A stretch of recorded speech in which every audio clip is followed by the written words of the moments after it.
Hello chess fans, this is Rick from Chess to Impress with a first report on the King Salman World Rapid and Blitz Chess Championships of 2017, held in Riyadh in Saudi Arabia, a controversial venue. Not everybody could go there.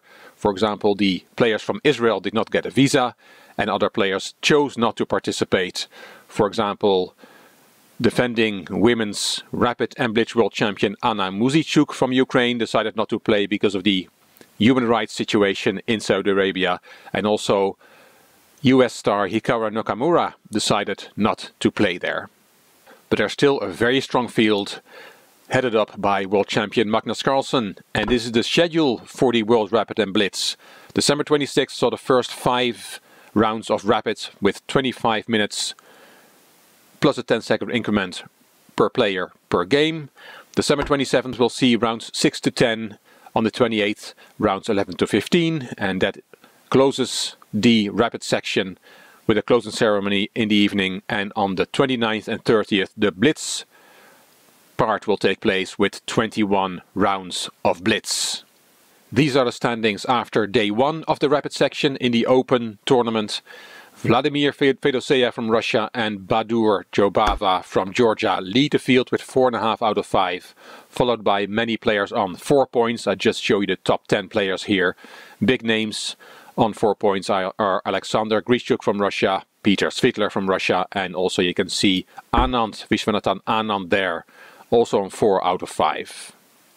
Classical world champion Magnus Carlsen is on 3.5 out of 5 in 14th place. He suffered a shock defeat against Boujangi in the first round with the white pieces, the same player that knocked him out of the World Cup.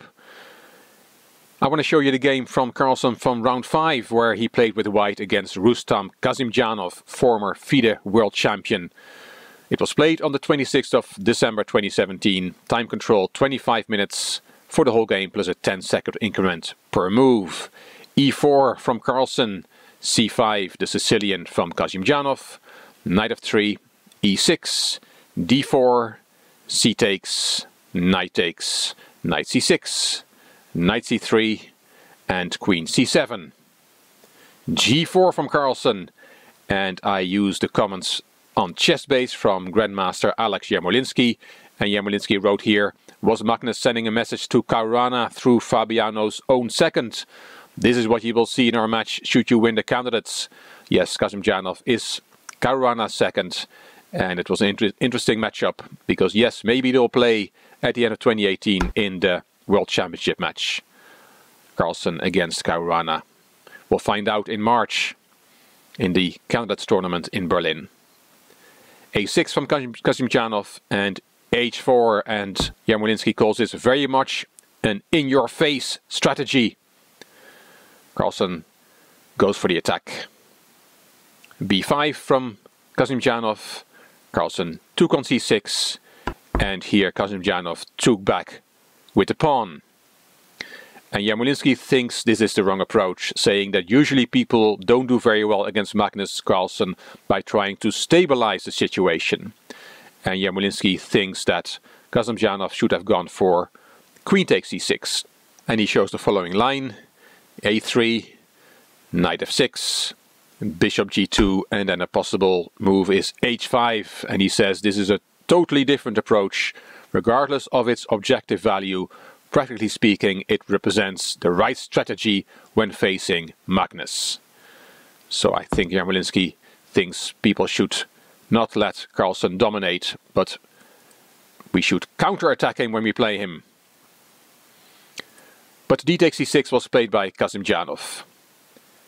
Queen F3 from Carlsen, E5, G5, Bishop E6, and Bishop H3. And Yarmolinsky writes, suddenly White's outrageous handling of the opening is making perfect sense now. Okay. Kazimjanov took that bishop, Carlsen took back with the rook, Bishop C5 developing, Bishop D2, and Kazimjanov castled on the queen side. Of course, White has a lot of activity, a lot of pawn pushes on the king side, so Kazimjanov looks for shelter for his king on the other side of the board. Here, according to Yarmolinsky, Carlsen should have played a4, or he calls that at least an approach that looks more to the point. He gives this variation, b4, knight back to a2, a5, and rerouting the knight through c1 to b3. It's a possible variation, but Carlsen did not go for it.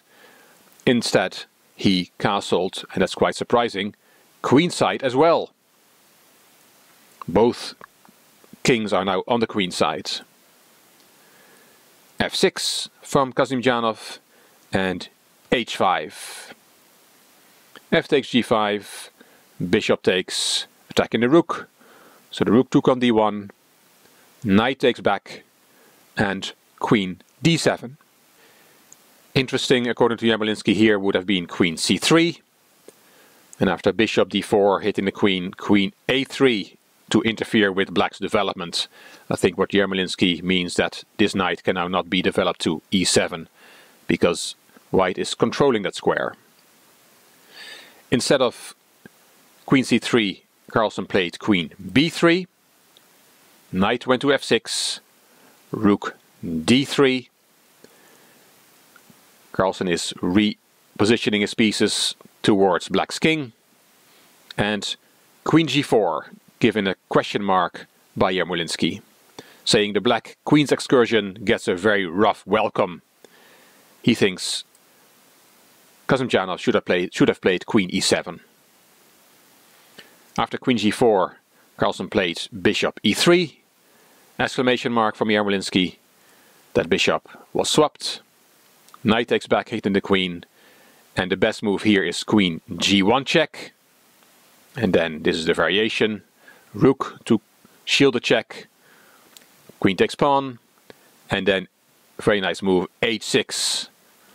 And the point of h6 is that you cannot take that pawn because of rook f1. And we have a nice skewer like this. You can still protect the knight, but then there's queen e6 check, king b7, and you lose a piece with black. So all that after queen g1 check. But Kazimjanov did not play queen g1 check, he took on e4. There comes queen e6 check, king b8, and the same move we saw in that variation h6. And Yarmolinsky writes, this great disrupting move makes me think of Garry Kasparov. And that's a great compliment, even for Carlsen.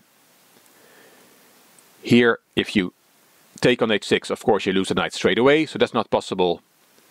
Kazimjanov played queen h1 check, rook interposed, and he took the pawn. Looks good. But after queen takes c6, it was already time to resign. Kazimjanov resigned after 25 moves. Why did he resign? Well, his king is in big trouble. White's queen and rook are all over the king, who has very little, if any, protection. Let's look at a variation. Let's bring some protection of the king. Let's play rook c8. Then white wins with queen b6 check. King a8 only move. Queen takes a6 check. King back only move. Take another pawn with check.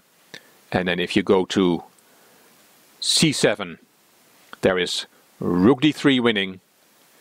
You can try to bring your queen into the defense. Queen h1 check. Knight interposes, and well, you cannot play queen c6 because of rook c3. And you lose your queen. But you can, instead of queen c6, try queen e4. But then you also lose queen c5 check. King b8, rook b3 check, king a8, and queen a5 is checkmate. Black was trying to get some defenders for his king, but black's attack was too strong. This was just a variation, not completely forced, but just to show you what can happen to black and why black decided to resign here. Just one more variation after queen takes b5 check. You don't have to go to c7 as we just saw. You can also go to a7. That doesn't work either because of rook d6. And yes, you can try to get your queen into the defense with queen h1 check. Knight interposes and queen b7. But queen a5 check is the quickest win. King b8, and rook b6, and again you lose your queen with black and you lose the game. So Kasimdzhanov resigning after queen takes c6 was not too early. He's totally busted here. We often see Magnus Carlsen win games with his boa constrictor play, slowly strangling his opponents, but as you can see from this game, he can attack very well as well. And he recovered from his first round loss by scoring 3.5 points out of 4 out of his next 4 games. And all to play for on day 2 and day 3 for the classical world champion. Hope you enjoyed this first report on the 2017 Rapid and Blitz World Championships. If you liked the video, please give it a thumbs up. Please subscribe to the Chess to Impress channel and please leave a comment. You also may want to check out my Chess to Progress channel. The link is in the description box. This is Rick for Chess to Impress. Thank you for watching.